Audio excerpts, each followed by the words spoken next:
Um, So I was actually in my late teens at the time, and I was a college student. And I've been a long distance runner since I was in about seventh grade. And that September was cross country season at my university.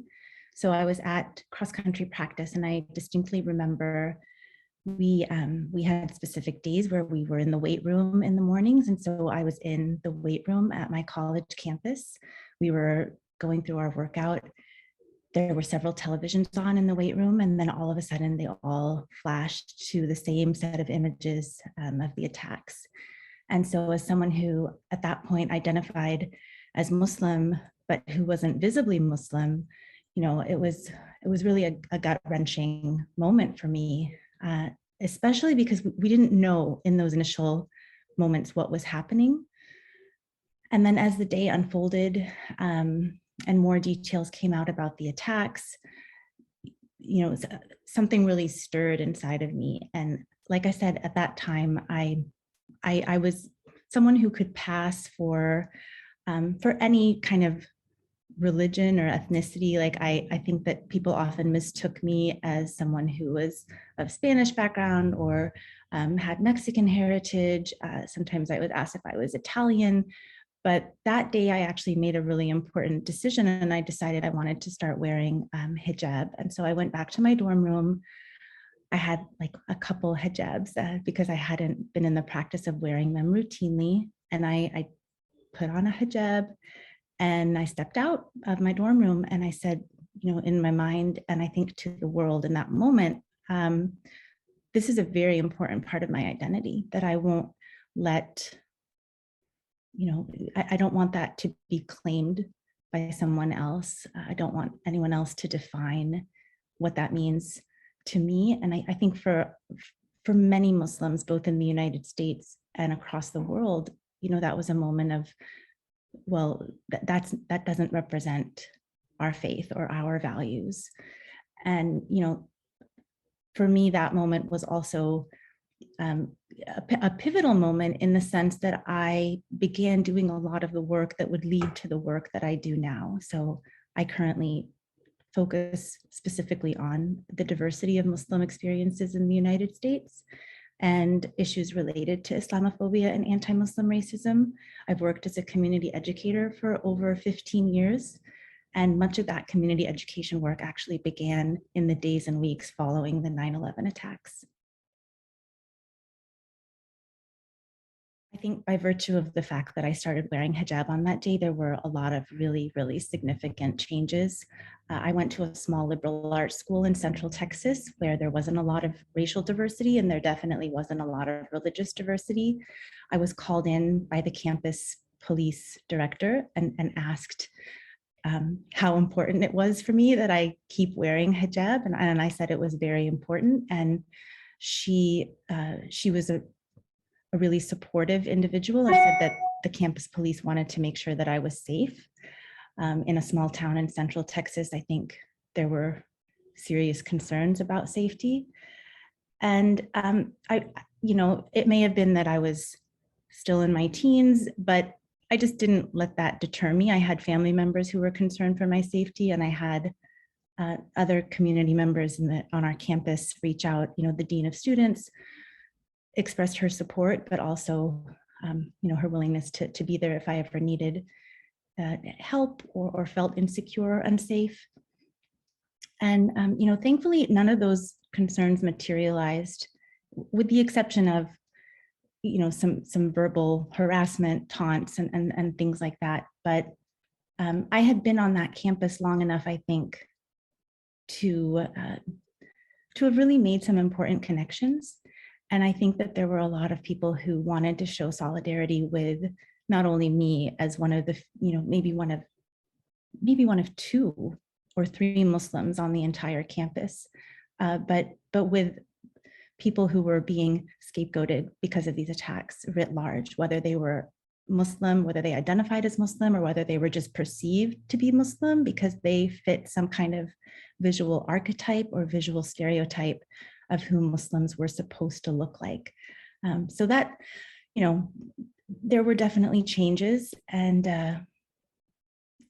thankfully, like I said, the challenges that I faced in that moment were minor, but I think in the last 2 decades, there have been a lot of challenges, right? A lot of challenges, not only, like I said, for Muslims, but for people perceived to be Muslim, in interpersonal settings, in institutional settings, and in terms of just our country's administrative policies as well.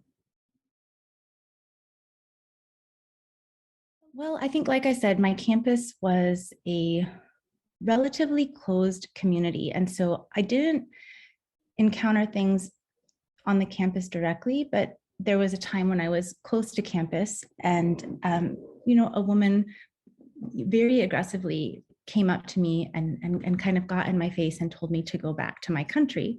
And that had never happened to me before. That was, it was maybe not surprising, but I don't know that I was fully prepared for it. And I don't think I even responded. When, the years following 9/11, I would often just get stared down in the street, and made to feel really uncomfortable. And there were times when I was asked, why I was dressed the way that I was dressed. Why are you wearing that? This is a free country, so statements like that really irked me because I had made the decision to practice my faith, on the one hand, and then to be visibly Muslim in the way that I was by wearing hijab, on my own accord. There was nobody that actually asked me to dress that way. Family members were deeply concerned and had actually wished that I didn't choose that time to start wearing hijab. And so there were those statements really just, it just seemed like extremely ignorant. And I think that level of unawareness about the reasons that individuals choose to wear a visible marker of their faith continues even today. I mentioned that I work with a few different organizations, including the Institute for Social Policy and Understanding, and they conduct a poll of Muslims on an annual basis, and they ask, if you wear a visible marker of your faith, what are the reasons? And not only do they ask Muslims, but they also ask people of other faith groups. So people who identify as Protestant, as Catholic, as white evangelical Christians, as Jews, those who are non-affiliated, and then they compare those results to the general public. And what they found is that for Muslims who wear an identifiable marker of their faith, something like 1% to 2% of those people say that they wear it because someone else asked it of them.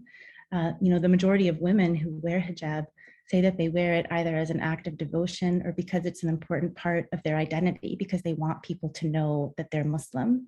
And so, those kinds of misconceptions continue today, 2 decades later. But for me, those were some of the biggest challenges that I faced in kind of my day-to-day encounters, were the assumptions and the misconceptions, and then having to feel like you were carrying kind of a burden of representation. So you had to constantly be engaging in this sort of educational, communication, right? So it's interesting to me that marginalized communities continue to face those pressures to educate others about themselves and about the groups that they claim membership to. I think that's a really unfair bar to set for marginalized communities, whether they be Indigenous groups, Black or African American groups, Latinx groups, LGBTQ groups, right? And those groups can all also identify as Muslim, right? Individuals in those groups may also identify as Muslim. So Muslims are facing the pressure not only to dispel misconceptions about their faith and their religious identity, but about various other identities that intersect with that. And so it can become a lot to bear. I guess I might just add one thing. I work with Muslim youth in my community, and one of the things that I tell them is that you don't have anything to prove to anyone, and because we're in a setting where people are trying to encourage one another in the practice of their faith, I add that you don't have anything to prove except to your God, right? You don't have to feel like you're carrying this burden of representation everywhere you go. And I remember one teenage girl said, I ran a stop sign the other day by accident. And I almost broke down crying because I felt like everyone's going to look at me and be like, oh, that Muslim girl, she doesn't know how to drive, right? Muslims don't know what they're doing. And she was like, and I realized that feeling, I was so upset that I had that feeling, that I felt like I had to represent an entire community or an entire faith group. And so we talked about it in our youth group, and we said, like, that we need to check those feelings. We can't always carry that. We can just be ourselves.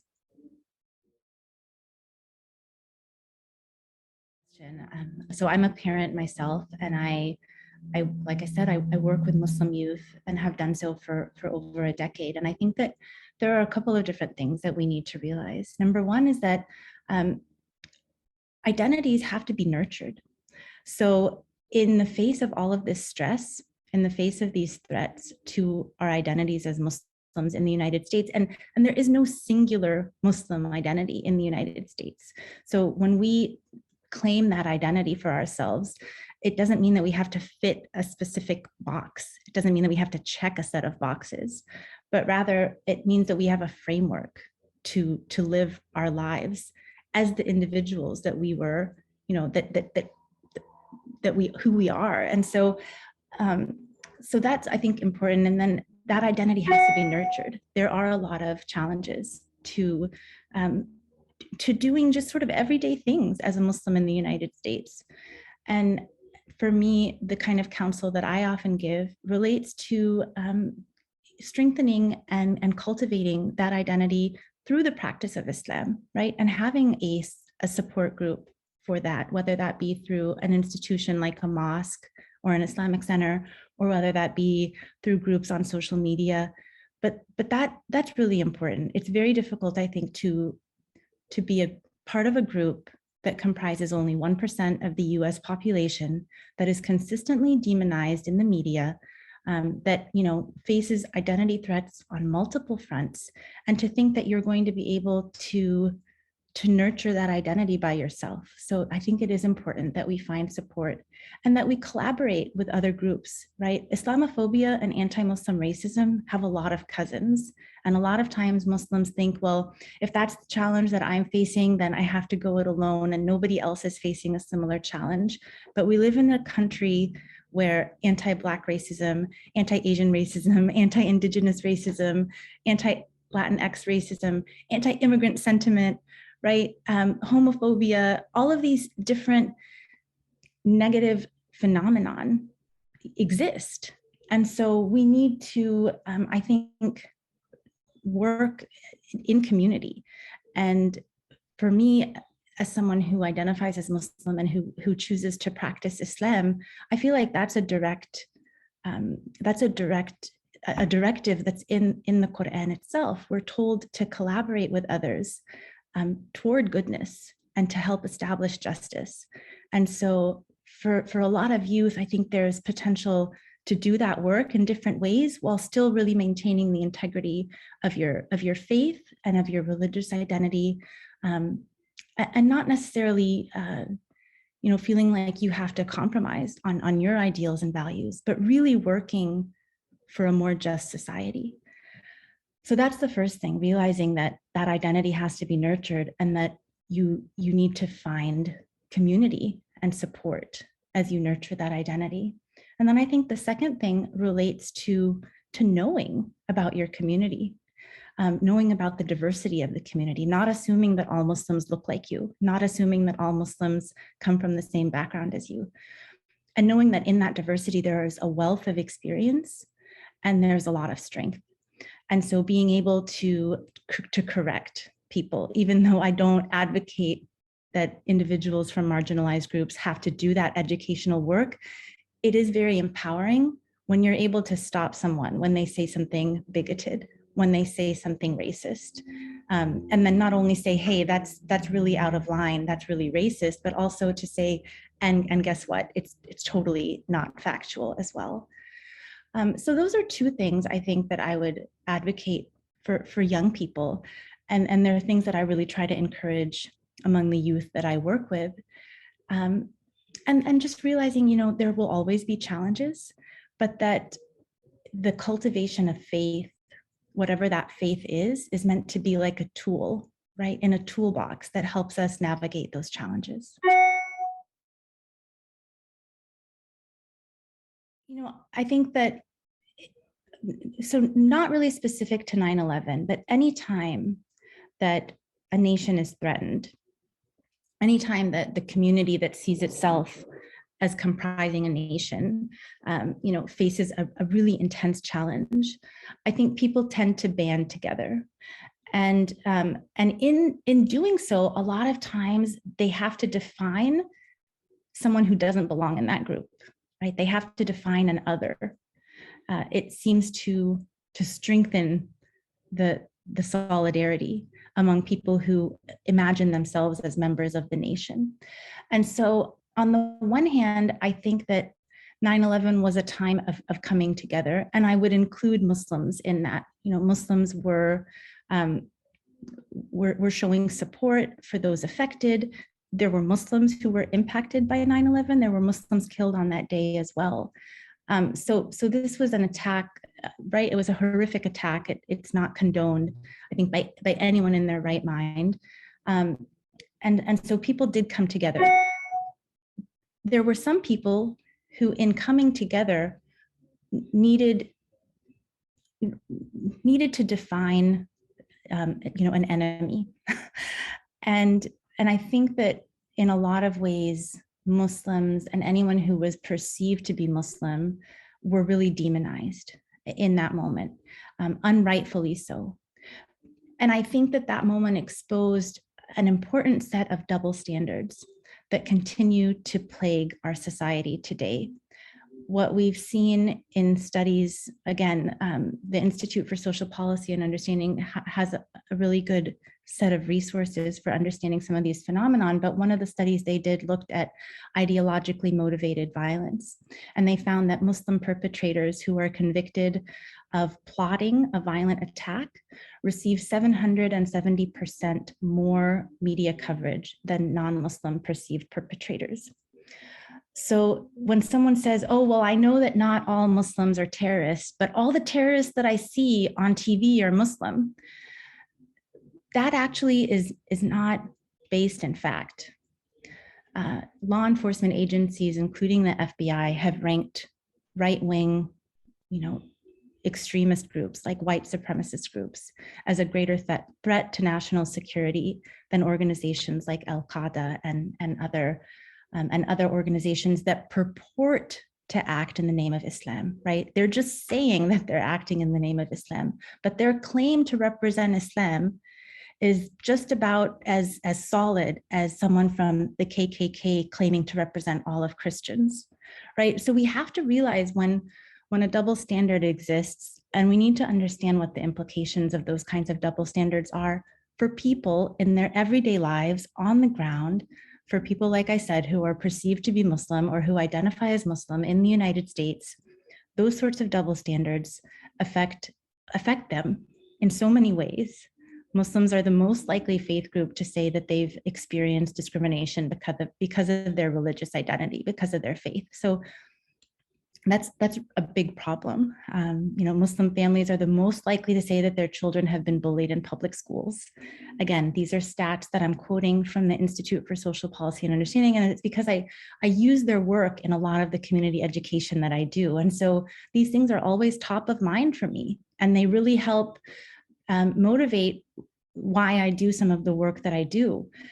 But there are plenty of other studies that show that reliance on media information alone is more likely to be associated with people supporting anti-Muslim policies, even revoking the right for Muslims to vote. Just the word terror or terrorism is used in conjunction with Muslim perceived perpetrators far, far more than non-Muslims. And so someone, when they hear that word, they automatically actually associate anti-Muslim biases, with hearing that word, with that terrorist or terrorism cue. So all of these studies point to a problem, right? And so I do feel like 9/11 changed a lot of things in the United States. I think it amplified some already existing problems. At the end of the day, it was a horrific attack, right? It was a terrible thing. But it also doesn't need to lead to more terrible things. I think it's a chance for us to look at some of the underlying forms of racism and discrimination that we really can remedy, that we have the power to change. Statistics show that the majority of Americans have never met a Muslim. And the vast majority of media coverage of Muslims and Islam is negative. And so I think it's really important to know that there isn't a lot of direct experience. And so when you hear someone saying something negative about Muslims, it's highly likely that they don't know a Muslim. But aside from that, I think that it's important to realize there's no single Muslim community. There are a lot of diverse communities and a lot of different individuals who identify as Muslim. Some of them come into Islam because their families are Muslim. Some of them choose to practice Islam as adults. Some of them don't practice Islam at all growing up, even if they come from a family whose background is Muslim. And then they sort of reroute their lives and choose to practice Islam.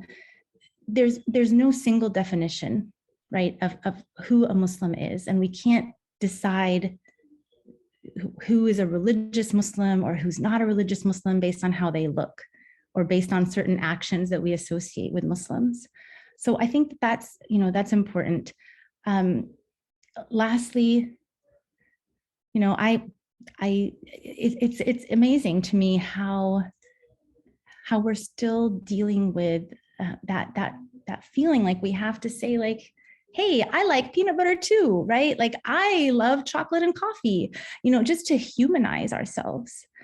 And so I think it's important for all of our communities in the United States to recognize when that dehumanization is taking place. When someone has to just jump up and say, like, I'm like you in so many ways, I'm human too, we need to realize that that is indicative of a big problem. And so yeah, rather than say, I do like peanut butter, right? And I do love chocolate and I do love long distance running and a lot of things that probably many other people in my community here in California and across the nation, probably even globally, would resonate with. But I think that just the fact that I might be asked to say those things, to articulate those things when my neighbors don't have to, tells us that we have some work to do and that we should be willing to engage in that work.